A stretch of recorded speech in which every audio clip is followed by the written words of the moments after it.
Bueno, ¿me ven la presentación ahí? Sí, se ve. Perfecto. Bueno, buenas tardes a todos. Bueno, mi nombre es Franco Graciani, para el que no me conoce, cardiólogo del sanatorio.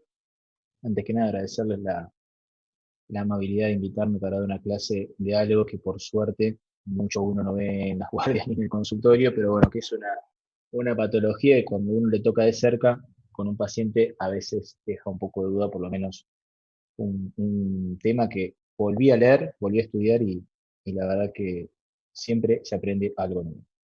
Vamos a dividir las clases en dos partes. Hoy vamos a hablar un poquito de aorta normal y aneurisma de aorta abdominal. Y la semana que viene vamos a hablar de aneurisma de aorta torácico.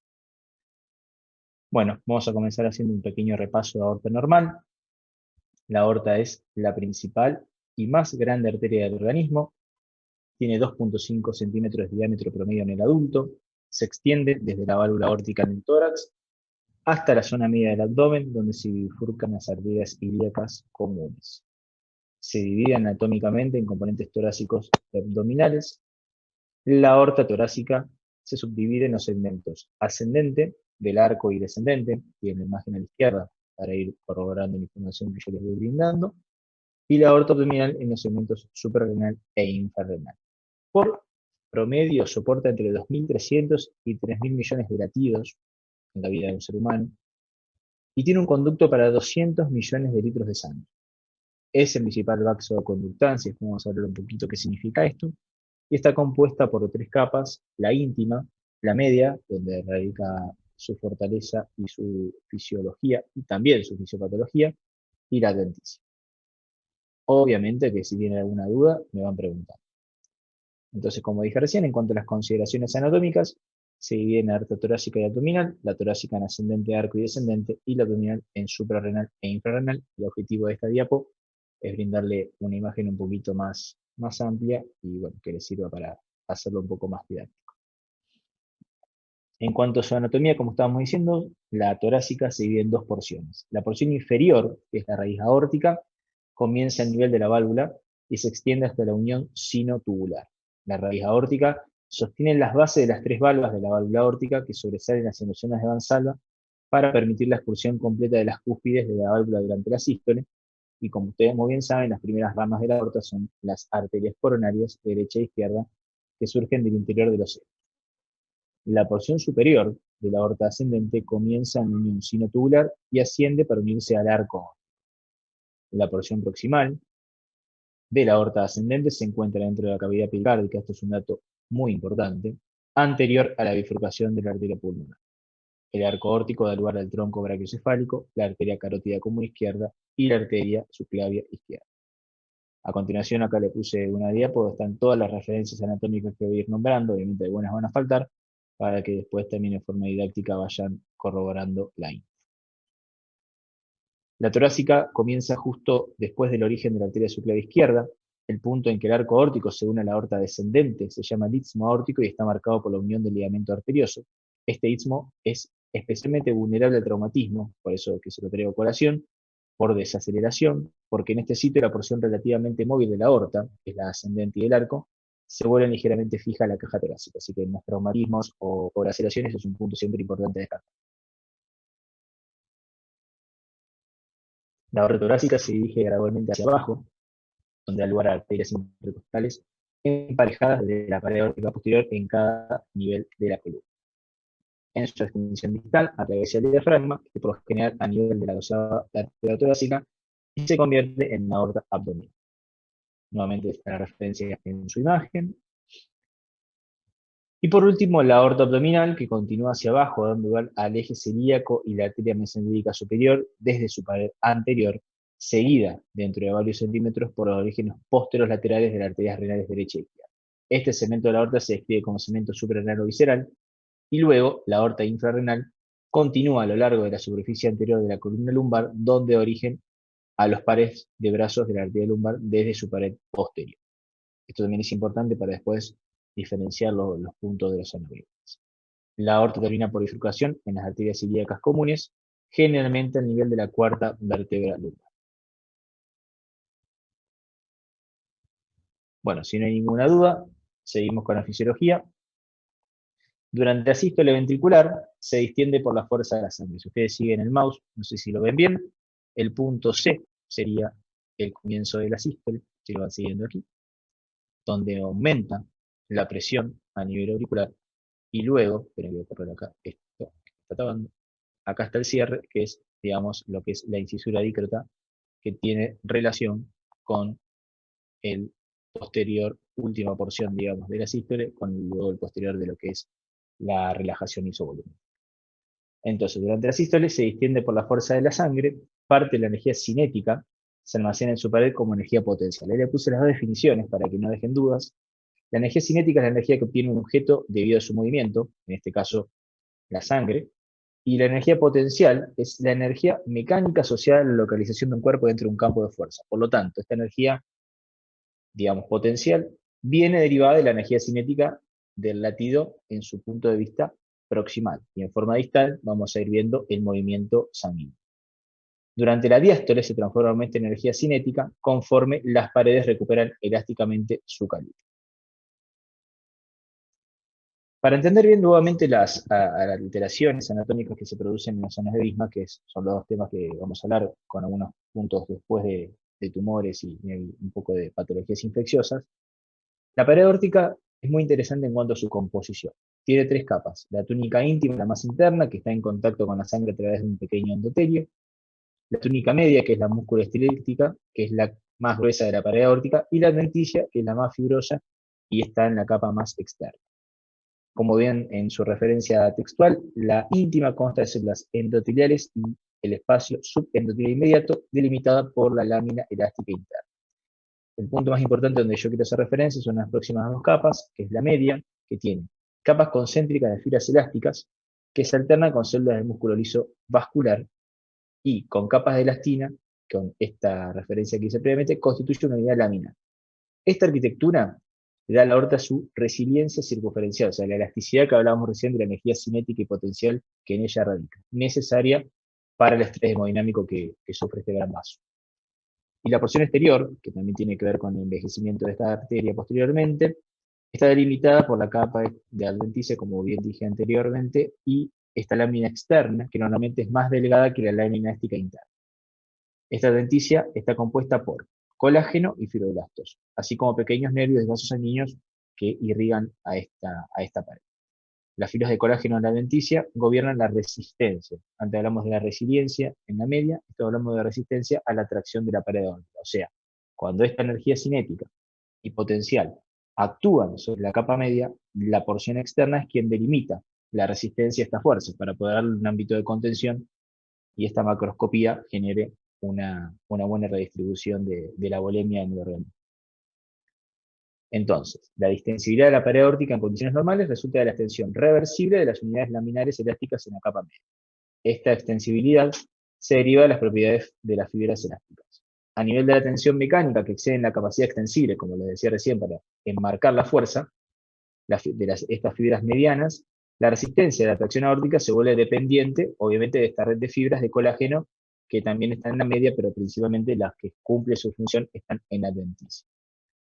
Aunque no es funcionalmente significativo, en circunstancias normales o en hipertensión, la dependencia de este colágeno externo acomoda el estrés hemodinámico en una característica importante de los aneurismas, por ejemplo, donde las estimaciones de la tensión de la pared pueden superar la de una aorta normal. Obviamente, si tienen alguna duda, me pregunto. Por lo tanto, la magnitud del volumen de sangre eyectado, la distensibilidad y la resistencia al flujo determinan la presión sistólica. En forma de recordatorio, el gasto cardíaco es es un resultado entre la multiplicación de la frecuencia cardíaca y el volumen sistólico. Y la tensión arterial es el resultado del gasto cardíaco recién definido por la resistencia periférica. Tenemos resistencia periférica que tiene una gran relación y una gran connotación con la resistencia venosa sistémica. Por lo tanto, esta magnitud de volumen que hablaba recién, esta distensibilidad de la capa media y la resistencia de la adventicia al flujo sanguíneo, determina un control sobre la resistencia venosa sistémica y la frecuencia cardíaca. Por lo tanto, cuando hay un aumento, por ejemplo, de la presión intratorácica, hay bradicardia y disminución del retorno. Cuando hay disminución de la presión, hay taquicardia y aumento del retorno venoso sistémico. Esa fue la descripción microscópica, algo macroscópico y un poquito de, digamos, cómo se comporta la aorta. Y si vamos principalmente a la fisiología de esta arteria, su función es transmitir la presión arterial pulsátil a todos los puntos del árbol, función que depende de sus propiedades como el conducto elástico que bien describimos previamente. Requiere propiedades de resiliencia a la deformación cíclica y resistencia al fallo estructural. Si uno hace una connotación de esto, si tenemos una fuerza media que no estaría delimitada por la resistencia externa, tendríamos o una fuerza que supere lo externo, o sea, una resiliencia a la deformación cíclica, o si tenemos un tubo, como por ejemplo puede ser un tubo con de aumento de colágeno, cuando envejece la aorta, hay mayor resistencia y por lo tanto va a considerar una disminución en esta presión en la capa media. No sé si me expliqué, si no lo explico de vuelta. Las propiedades biomecánicas que atribuyen a la elastina y el colágeno satisfacen estas demandas como recién le describí.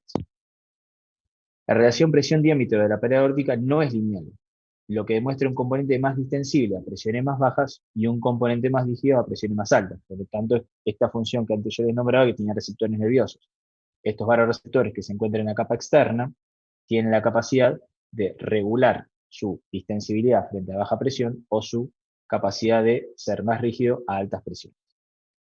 La elastina, que la nombré varias veces, es el principal portador de carga a bajas presiones y a pequeñas distensiones, mientras que a mayor presiones y grandes distensiones, no solo la elastina cumple una función, sino también el colágeno en su función más rígida.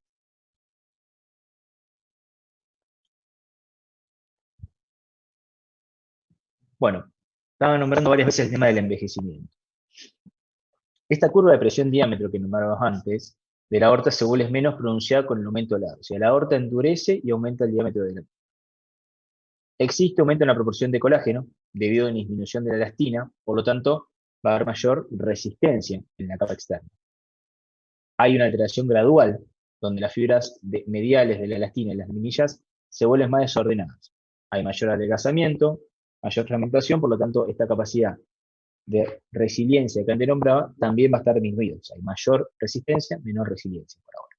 También hay un aumento en el grosor de la pared aórtica debido a mayor depósito de colágeno, así como también calcificaciones.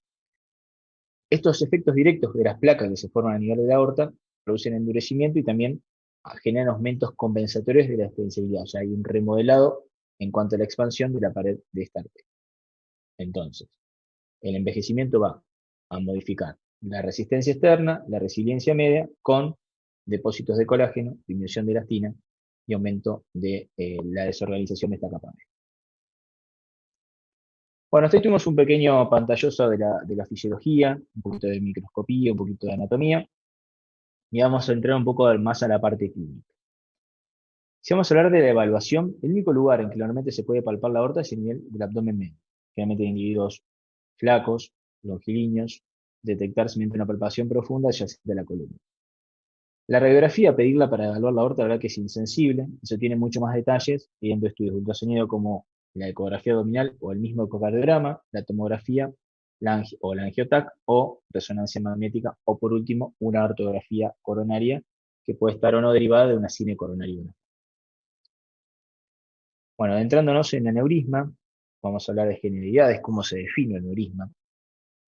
Un aneurisma es una dilatación patológica de la luz, delimitada y permanente, que afecta uno o varios segmentos.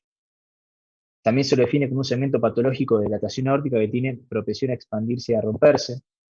También se lo define como un diámetro al menos de 1.5 más de lo esperado.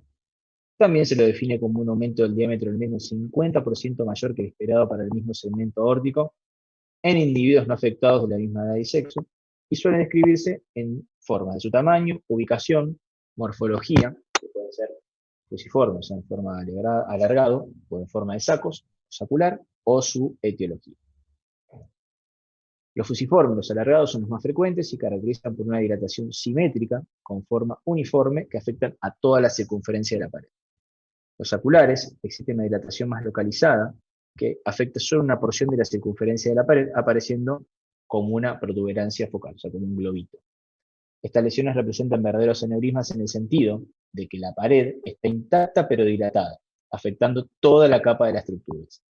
El principal diagnóstico diferencial lo hacemos con los pseudoaneurismas o falsos aneurismas, que son una de las complicaciones mecánicas más frecuentes, sobre todo de los infartos anteriores, que representan lesiones que haya habido sangrado a través de la pared, lo que resulta en un hematoma periaórtico, que puede resultar de un traumatismo o una ruptura contenida en un aneurisma aórtico, disección, pulsa penetrante, y como le dije recién, la misma cardiopatía. Entonces esto sucede en un aneurisma sacral, fusiforme, y acá está la diferencia con el pseudoaneurisma, con la rotura de la pared. Entrándonos principalmente en los aneurismas de aorta abdominal, se lo define como un aumento del tamaño de la aorta a más de 3 centímetros. Ocurre con una estadística bien bajita, 3 a 9% de los hombres mayores de 50, y son la forma más común de aneurismas aórticos, son más comunes que los torácicos. La mayoría surgen en la aorta infrarrenal, pero hasta un 10% pueden estar en la pararrenal o visceral y algunos en el segmento tóraco-abdominal. Son 5 veces más prevalentes en hombres, se asocian al tabaquismo. Los fumadores actuales y fumadores tienen un riesgo 5 veces mayor en comparación con los no fumadores. Y también hay que pensar en los pacientes que tienen EPOC, hipertensión o dislipidemia. 20% de estos pacientes presentan antecedentes familiares, por lo tanto, en el interrogatorio, siempre que el paciente les refiera que algún familiar de primera línea tenga este antecedente, no es de mala costumbre estudiar. Bueno, esto voy a hablar poquito de la fisiopatología. Esto se forma por una inflamación crónica de la pared, el aumento de la expresión local de proteicinasas y la degradación de las proteínas del tejido conectivo. Esta dilatación y ruptura del aneurisma son el resultado de una falla mecánica de esta elastina medial que antes nombraba y el colágeno que se encuentra en la capa externa. A diferencia de la aterosclerosis oclusiva, como por ejemplo una placa de ateroma que se produce en una coronaria, en una vertebral, en una carpilla, la inflamación se concentra dentro de una placa íntima enferma, en ese tipo de patologías, perdón. En esta la distribución de las células inflamatorias es transmural, o sea, aplaca todas las capas del aneurisma, con infiltrados focales densos y células inflamatorias dispersas. Se cree que están involucradas en la generación medial, un proceso responsable de la dilatación y ruptura del aneurisma. Por lo tanto, cuando hay aterosclerosis hay un engrosamiento de la íntima, hay una difusión de oxígeno y nutrientes, o sea, están disminuidas, y hay un daño tisular que genera una debilidad en la pared aórtica. Y por ejemplo, un factor externo como hacer la hipotensión, que produce hipoxemia, altera esto, y todo eso genera a largo plazo una dilatación fusiforme sacral, por lo tanto un aneurisma. Si vamos a hablar de la clínica de los aneurismas, se desarrollan de forma insidiosa durante un periodo de varios años y rara vez causan síntomas en ausencia de tromboembolismo distal, expansión rápida o ruptura. ¿Qué quiere decir esto? Que no son patologías muy comunes ver con síntomas, pero cuando aparecen los síntomas, la verdad que son bastante floridos. Aunque los aneurismas grandes tienen un riesgo sustancial de rotura y por lo tanto traen la mayor parte de la atención clínica, la mayoría son pequeños.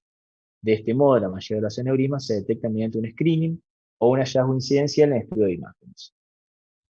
La exploración, como le decía antes, es notoriamente inexacta, pero la palpación abdominal puede revelar una masa epigástrica o periumbilical pulsátil, en particular en pacientes delgados con aneurismas grandes. El trombo mural, muy baja incidencia, 2.5 de los pacientes, puede provocar tromboembolismo, que puede ser el síntoma de presentación. El trombo mural es una patología bastante discutida, algunos lo anticoagulan, otros hacen un ortograma para ver la ubicación, algunos plantean alguna extirpación del mismo, así que eso a veces hay que hacer un jartín con el hemodinamista o el cirujano cardiotorácico para tomar una conducta. Debido a que los aneurismas se asocian con frecuencia a aneurisma de arterias periféricas, la exploración física también debe incluir la palpación de los pulsos femorales.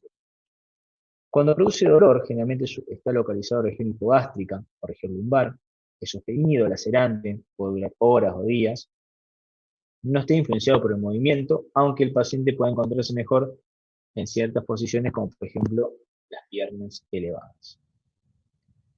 Cuando hay aneurisma roto, hablando específicamente de la clínica, esto se manifiesta como un dolor nuevo, creciente, súbito, constante, en el abdomen inferior o espalda, que irriga al pie inguinal o extremidades inferiores. Hay una masa pulsátil palpable, y si están hipotensos, la verdad que hay una gran complicación clínica en esto. La triada patognomónica del aneurisma roto es el dolor abdominal dorsal, una masa abdominal pulsátil y la hipotensión. Generalmente esta triada se presenta en un tercio de los pacientes que tienen un aneurisma roto. Y cuando hay shock hemorrágico, obviamente es una urgencia clínica. Como dije varias veces, en el examen físico es una masa pulsátil que se extiende desde el apéndice hasta el ombligo. Puede ser percibida como hipersensible o dolorosa. Puede ocultarse soplos de arterias emergentes. Y también puede haber fístula arteriovenosa por la ruptura del aneurisma hacia la vena cava inferior, ilíaca o renal, produciéndose un cuadro de deterioro hemodinámico con insuficiencia cardíaca de alto grado. Les había nombrado que la radiografía de tórax no es sensible, así que no la incluye en los estudios de diagnóstico por imágenes, así que hablando de lo más común para pedir, de lo más económico, comenzaríamos con el ultrasonido. Este puede detectar con alto grado de precisión los aneurismas con sensibilidad y especificidades que se acercan al 100%, como dije antes, económica, no invasiva, evita la exposición a la radiación. Las mediciones seriadas del tamaño del aneurisma durante la vigilancia del seguimiento con aneurisma pequeño está indicado a través del ultrasonido. Y debido a la precisión de las mediciones de diámetro de aneurisma derivadas de la eco, cuando no es tan grande como la obtenida por tomografía o resonancia, muchos recomiendan el ultrasonido para un seguimiento con aneurisma de hasta 4,5 centímetros de diámetro. La detección de aneurismas rotos en la sala de urgencia puede hacerse a través del ultrasonido, y a pesar que le informan un alto grado de precisión, hasta la mitad de estos aneurismas rotos pueden pasarse con alto. Por lo tanto, cuando hay sospecha, la ecografía se nos puede quedar un poquito corta, así que pasaríamos a otro método por imagen. Por lo tanto, en forma de conclusión, la ecografía solo la utilizaríamos para realizar lo que es el screening, el cribado. Si vamos a la tomografía, la cual es extremadamente precisa para la detección y medición del diámetro aneurismático, se combina con realce de contraste, técnicas de cortes finos y reconstrucciones tridimensionales. A la línea central de la aorta, la angiotomografía por TAC es más precisa que la eco, como dije antes, y ha reemplazado la necesidad de la ortografía con catéter. Es útil para demostrar la extensión de la enfermedad por aneurisma, la relación del aneurisma con la actividad renal, visceral e ilíaca, patrones de trombo mural, calcificación o aterosclerosis oclusiva coexistente que podrían influir en la reparación quirúrgica. Se prefiere para la evaluación de variantes sinusales de aneurisma, como los inflamatorios o los micóticos, y aneurismas asociados con variaciones anatómicas, como anomalías de la vena cava o renal y riñones pélvicos o en herradura. Deteniendo las imágenes, un aneurisma de aorta abdominal limitado por un trombo mural, acá está el aneurisma, acá está el trombo, y acá tiene una restricción dimensional de la aorta. Bueno, seguimos con los diagnósticos por imágenes, hablando de la resonancia, que también es muy precisa para medir los diámetros del aneurisma y la delimitación de la anatomía. Tienen la clara ventaja de evitar la exposición a radiación y los materiales a base de yodo, pero no está por arriba de la tomografía. Sigue siendo la tomografía la modalidad preferida. Y en cuanto a la ortografía, que antes le decía que estaba sido desplazada por la tomografía, se utiliza para los pacientes sometidos a reparación endovascular. Es uno de los pasos iniciales en este procedimiento. También se utiliza en intervenciones posteriores a reparación de un stent de aneurisma, como la embolización de ramas de la arteria lumbalilíaca. Y también se puede identificar un aneurisma insospechado durante, por ejemplo, una cinecoronariografía. Perdón, estoy medio trabado, estoy cansado. Bueno, en cuanto al screening, le decía que el screening se hacía con ecografía junto a la reparación del aneurisma que puede reducir muertes. La incidencia general del aneurisma aorto abdominal que se detecta por screening es 1 en 1000 adultos menores de 60 y 7 de cada 1000 adultos en los que tienen alrededor de 60, pero puede llegar hasta un 10% en presencia de factores de riesgo como edad avanzada, sexo masculino, tabaquismo, antecedentes familiares, antecedentes de otros aneurismas, hipertensión, enfermedades ateroscleróticas e hipercolesterolismo. Los aneurismas ocurren aproximadamente 10 años después en mujeres y la tasa de rotura y la mortalidad por rotura de aneurisma son ambas altas. Son ambas más altas.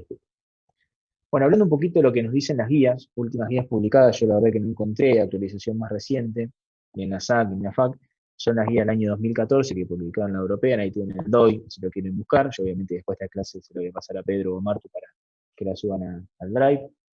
Nos dice que como clase 1, nivel de evidencia A, en cuanto al screening en la población para aneurismas de aorta abdominal con ultrasonido, está recomendada en todos hombres mayores de 65 años. Por lo tanto, recuerden siempre pedir una ecografía abdominal o una ecografía renal bilateral, porque es una herramienta muy útil para poder hacer un screening. voy a leer solamente las indicaciones que están en naranja. La 2B con nivel de evidencia C, te dice que puede ser considerado este screening con ultrasonido en las mujeres mayores de 65 o con alguna historia pasada de fumar. Y 2AB te dice que el objetivo del screening por aneurisma aortoabdominal con ultrasonido debe ser considerado como primer grado, perdón, debe ser considerado en las familias de primer grado con los pacientes de aneurisma aortoabdominal como les nombraba antes. Después tienen otras indicaciones que no vienen al caso ahora. Hablando principalmente del aneurisma abdominal roto, lo que tenemos que pensar que da como resultado una hemorragia rápida, dolor abdominal intenso y un colapso cardiovascular debido a exaginación. Esta rotura hacia el retroperitoneo puede resultar en un hematoma periaórtico contenido temporalmente con dolor abdominal o lumbar que puede irradiarse hacia el costado o a la ingle. Puede haber esta masa pulsátil que decíamos antes. 30 o 50% de los pacientes rotos, con aneurismas rotos, mueren antes de llegar al hospital y entre un 30% adicional muere después de llegar. O sea, tiene una mortalidad altísima. Mientras que el tratamiento quirúrgico inmediato es necesario, la tasa de mortalidad después de la rotura es del 40 o 50%. O sea, se mueren antes de llegar, se mueren llegando y se mueren después de intervenidos. Por eso es muy importante detectarlos a tiempo.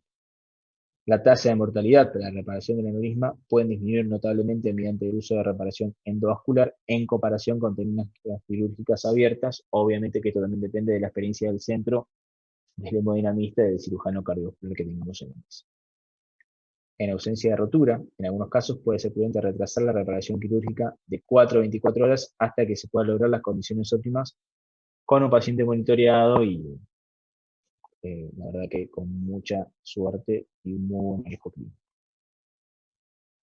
Bueno, yendo principalmente a la terapéutica, después más bien que nos dicen las guías, está indicada la reparación del aneurisma para por lo menos aneurisma de 5 a 5.5 centímetros de diámetro. También está indicado para los aneurismas de 3 a 4 centímetros con una tasa de crecimiento inferior al 10% anual, donde se recomienda la obtención de imágenes anuales con ecografía. También los aneurismas de más de 4 centímetros, la variabilidad en el crecimiento es mayor, por lo que se recomienda la obtención de imágenes de intervalo de 6 meses, y los aneurismas de 4.5 centímetros se puede referir la TAC. Por lo tanto, en los aneurismas de 3 a 4 centímetros que crecen menos de 10% por año, le hacemos la ECO. El que está en 4 centímetros y hay una variabilidad ahí que nos deja dudas, le hacemos una ECO cada 6. Y lo que tiene más de 4.5, lo que tiene más de 5 o 5.5, a ortografía para medir diámetros, o una buena TAC, una angioTAC con cortes finos, una angioTAC multislice, que también en base de hemodinamista se pueden quedar con eso para pedir el graft. Para los pacientes que tienen aneurismas pequeños, que se someten a vigilancia, se recomienda, obviamente, dejar de fumar, tratamiento de la hipertensión, dislipidemia y diabetes, estatinas, ya creo que tuvieron una clase la semana pasada con la doctora Juré, esta indicación es la misma, estatinas a dosis altas, aunque no hay una evidencia clara, no hay estudios, por lo menos que yo conozca, tiene que buscar niveles de LDL bajos. Se tiene que manejar medicaciones para hipertensión, generalmente se prefieren los inhibidores de la enzima convertida en angiotensina o los bloqueantes de la receptora de angiotensina. Pacientes con aneurismas pequeños deben realizar ejercicios regularmente, ya que la actividad física moderada no influye negativamente en el riesgo de rotura e incluso puede limitar la tasa de crecimiento. Como dice bien, moderada, no mandarlo a hacer crónico en aneurisma porque, bueno, los podemos romper. Entonces, si uno va a lo que nos dicen las evidencias, en cuanto a las recomendaciones, del manejo de pacientes sintomáticos, los que se sospecha ruptura, hay que hacer un ultrasonido de emergencia. En caso de ruptura, la reparación está indicada. En caso de ser sintomáticos pero sin ruptura, también la reparación urgente está indicada. Y en caso de pacientes sintomáticos que vayan a realizar cirugía, se puede, digamos, elegir entre cirugía abierta o endovascular en base a la elección también del paciente y del interventor. En cuanto a las recomendaciones de manejo de los pacientes asintomáticos con aorta elongada y un aneurisma aortoabdominal, te dice que los pacientes que tienen un diámetro de 25-29 milímetros, un nuevo ultrasonido cada 4 años, indicación 2AB, está indicado. En los pacientes que tienen supervivencia, en cuanto está indicado una seguridad del aneurisma con un diámetro menor a 5.5 y un menor crecimiento, también tenemos que hacer este seguimiento con indicación 1A. En los pacientes que tienen pequeños aneurismas de 3 a 5.5 centímetros. En los intervalos son los siguientes. Cada 3 años, de 3 a 3.9, cada 2 años, de 4.4, perdón, y al año mayor a 4.5. Yo en formas generales me quedo más con lo que les dije previamente, es un más resumencito de cómo yo procedería con estos pacientes, pero estos son los que nos dicen las guías. Como le dije antes, hay que dejar de fumar y la reparación está indicada con aneurisma mayor a 5.5 o con un crecimiento mayor de 10 milímetros por año. En cuanto a la cirugía, la decisión de reparar un aneurisma asintomático de forma electiva se basa en la esperanza de vida y el riesgo estimado de rotura, equilibrado con los riesgos estimados de la reparación. Los factores que influyen significativamente en la mortalidad y la morbilidad operatoria son enfermedades de arterias coronarias, principal causa de mortalidad temprana y tardía después de la reparación, enfermedad renal crónica, enfermedad pulmonar crónica y la diabetes. El tratamiento invasivo por los aneurismas se puede realizar mediante uno o dos enfoques generales, como decía antes, la reparación quirúrgica abierta o la reparación endovascular de aneurismas. La selección del abordaje depende de la anatomía individual y de los factores secundarios, como la edad del paciente y los riesgos estimados por anestesia y cirugía. Ahí les dejé unas imágenes para que vean cómo es. Acá está la descripción de lo que es el procedimiento. En cuanto al tratamiento quirúrgico, se hace una apertura e inserción de la prótesis sintética de Acron o el Gore-Tex. En ocasiones solo se requiere un injerto simple de tubo, aunque a menudo debe realizarse en el plano distal en unas o ambas arterias ilíacas para extirpar completamente la aneurisma. La tasa de mortalidad operatoria varía de 1 a 4% en centro de experiencia. Por eso es que es muy importante quién está en la mesa trabajando con el paciente. Las tasas de complicaciones varían del 10 al 30%, con complicaciones cardíacas, pulmonares o renales, como la isquemia colónica también. Se recomienda este tipo de cirugía para los aneurismas en centros con tasa de mortalidad, obviamente demostrable inferior al 5%. En cuanto a lo que tenemos que controlar tardíamente, son problemas relacionados con incisión, infección del injerto, erosiones o fístulas y oclusiones de la extremidad del injerto, con isquemia de las extremidades. Por lo tanto, siempre revisar bien los pulsos y pedir los estudios complementarios pertinentes. Se recomienda un seguimiento clínico anual y una tomografía a intervalos de 5 años después de una reparación abierta de aneurisma. Un poquito de tratamiento endovascular y ya termino por hoy. En cuanto a la prótesis endovascular, consiste en la utilización de injertos que estén implantados endovascularmente por vía percutáneo, sirve de puente a la región del aneurisma, excluyendo las paredes de este, mientras el flujo puede discurrir a través de la luz de la prótesis endovascular. Estos están indicados para los pacientes con anatomía adecuada, que ofrece una alternativa menos invasiva que la reparación quirúrgica. A modo de conclusiones, 4 cositas más. A pesar de que el procedimiento vascular tiene un 3% menos de mortalidad relacionada con el aneurisma, no ofrece ventaja con respecto a la mortalidad total ni la calidad de vida, siendo más caro y con mayor posibilidades de reintervención. Por lo tanto, ahí sacan las guías una indicación nueva para los dos procedimientos.